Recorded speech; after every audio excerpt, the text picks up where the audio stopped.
Hello out there, YouTube.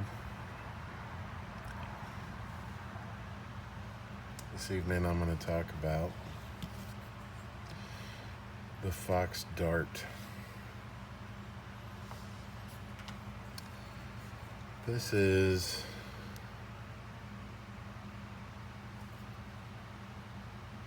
actually, give me a quick sec. This is my second Fox knife. I'll grab the other one. So talk about that one real quick too if I knock it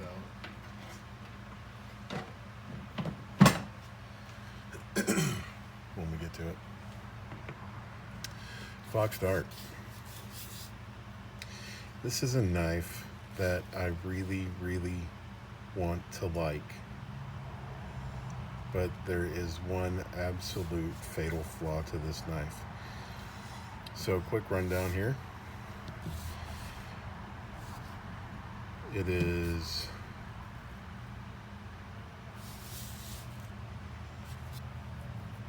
about, get something there. Oh.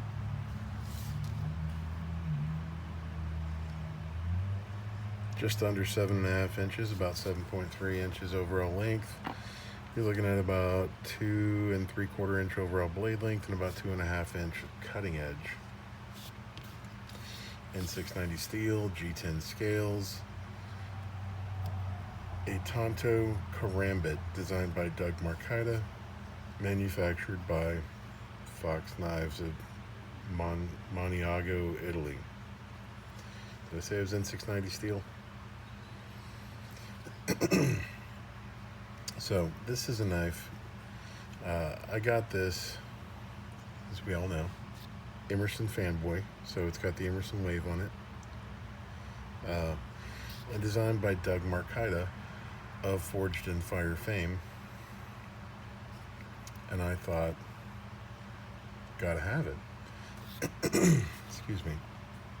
So I'm not overly into karambits.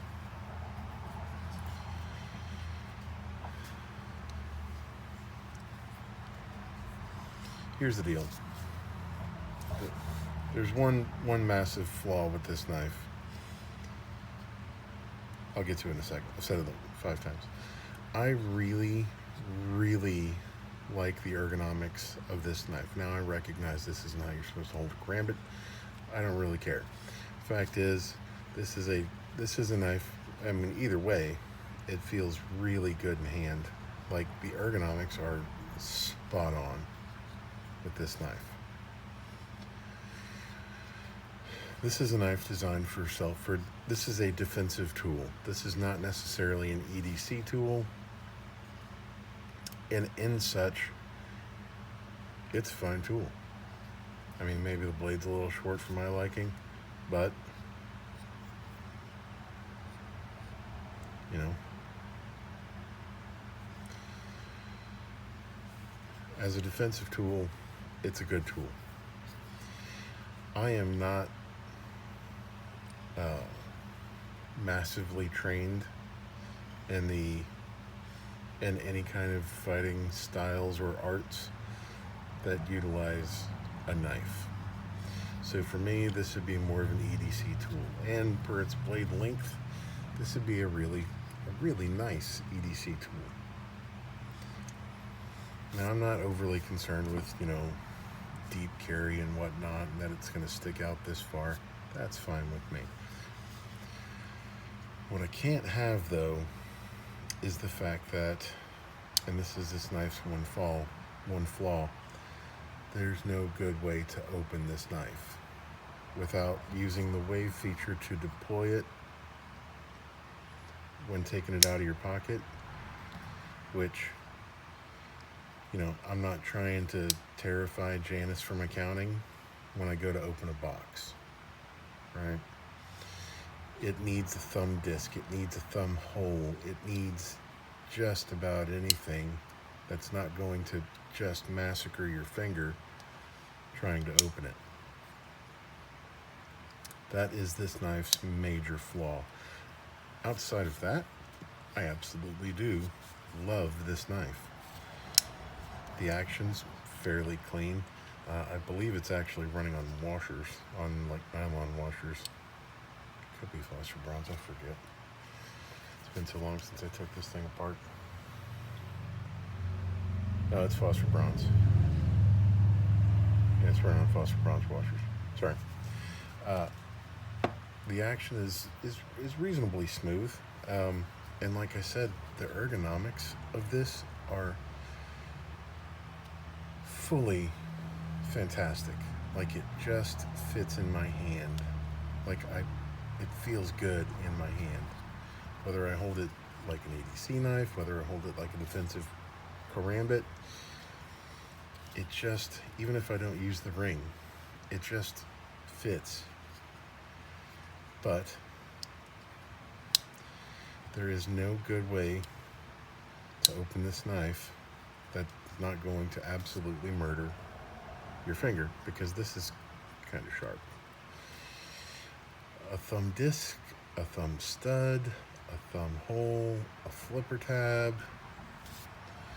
Otherwise, I got to take the time and grab a swedge, which is not the easiest thing in the world to do, and two-hand it. Similarly, or I guess not similarly, my other fox knife, the karambit, what is it, the 479 or something? Let's see if I can see it.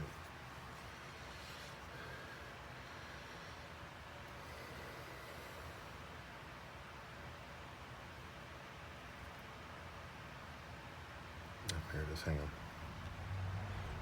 Yeah, the Fox 479 karambit has a thumb hole. Also G10 scales. Also the Emerson Wave feature. But along with thumb hole, which is quite easy, it's got a flipper tab, which isn't going to get you very far in life. But it's a start. The ergos on this one aren't quite as good. Like my pinky feels like it's pulled out. Like I'm like this instead of like this.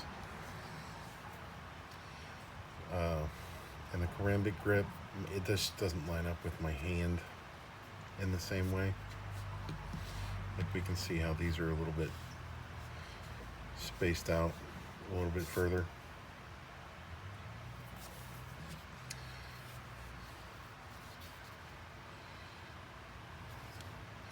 But I am not the biggest fan of karambits.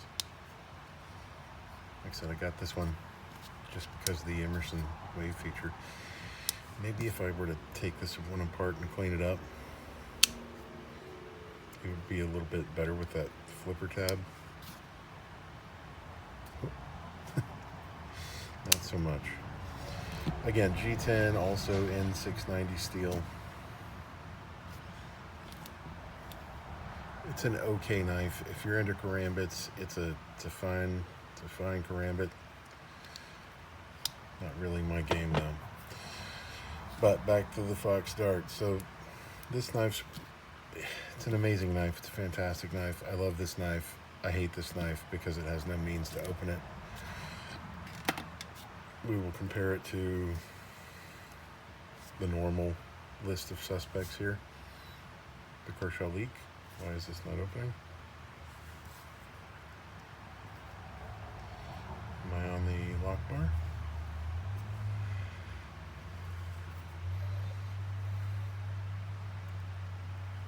Because I had a lock. Genius. So overall length, it's about the same size as the Kershaw Leek. Has substantially less cutting edge than the Kershaw Leek.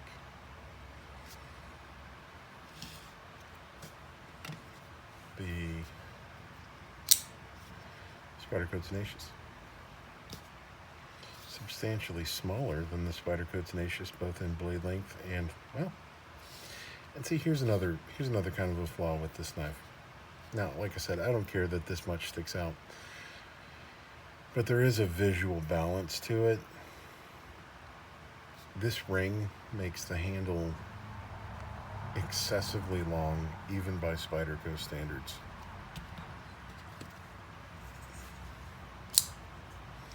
The Benchmade bug out. I mean, in overall length, this is a full-size knife, but it doesn't have the blade to support that. And even compared to something, let's say, the Paramilitary 2. Like when we line the scales up, it's almost PM2 over length in the handle from here to here, but substantially shorter.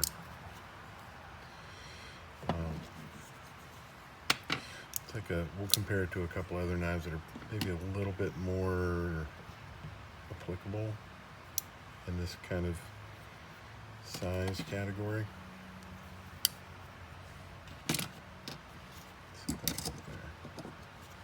This one might be a bit small. The Spyderco Dragonfly.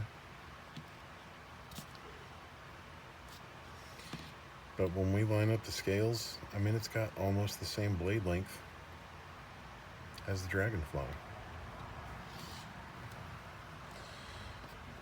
One of the most recent ones we took a look at, the Ferrum Forge Falcon.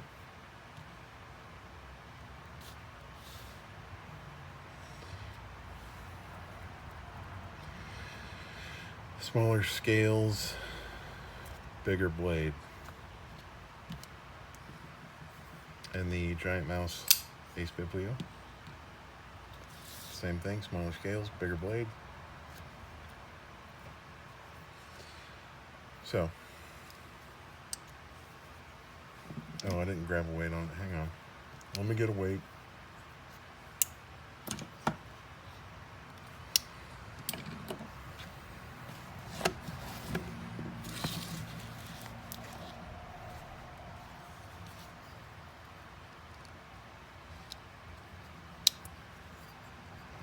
We are looking at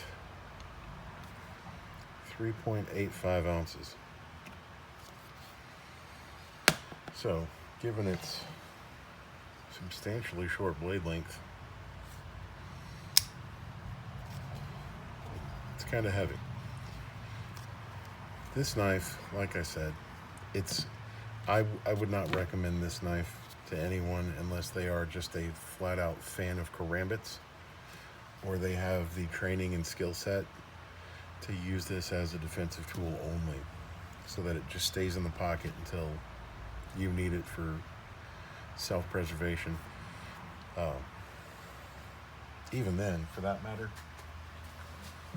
we're going to talk about knives with the Emerson Wave feature for self-defense. For me, better choice. Spyderco Matriarch. I mean, that blade is a protein processor. You know what I'm saying?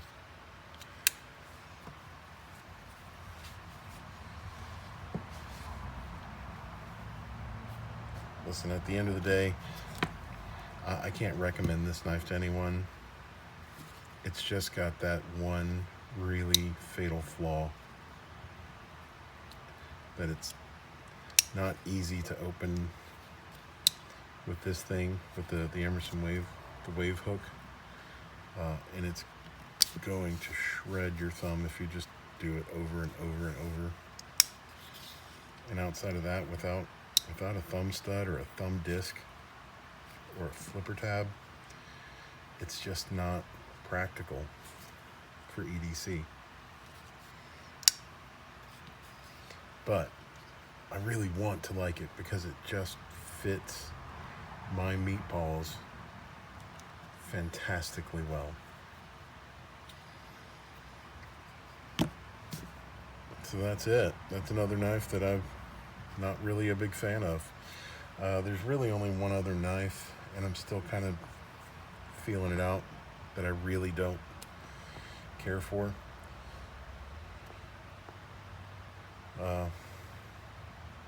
I'll get around to that whenever whenever I can. I don't really know what else I'm going to talk about. Just kind of a quick aside. I know all I've done on this channel is talk about knives.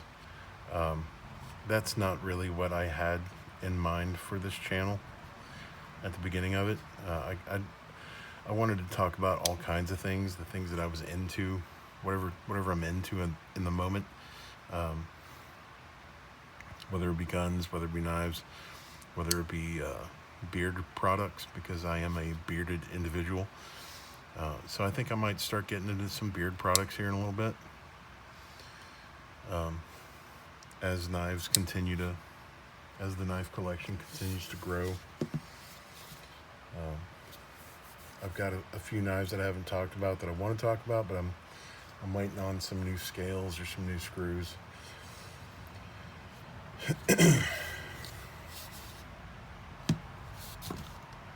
I don't know. I'll figure it out next time. If you guys have any comments or questions, leave them down in the comments below. Have a great night.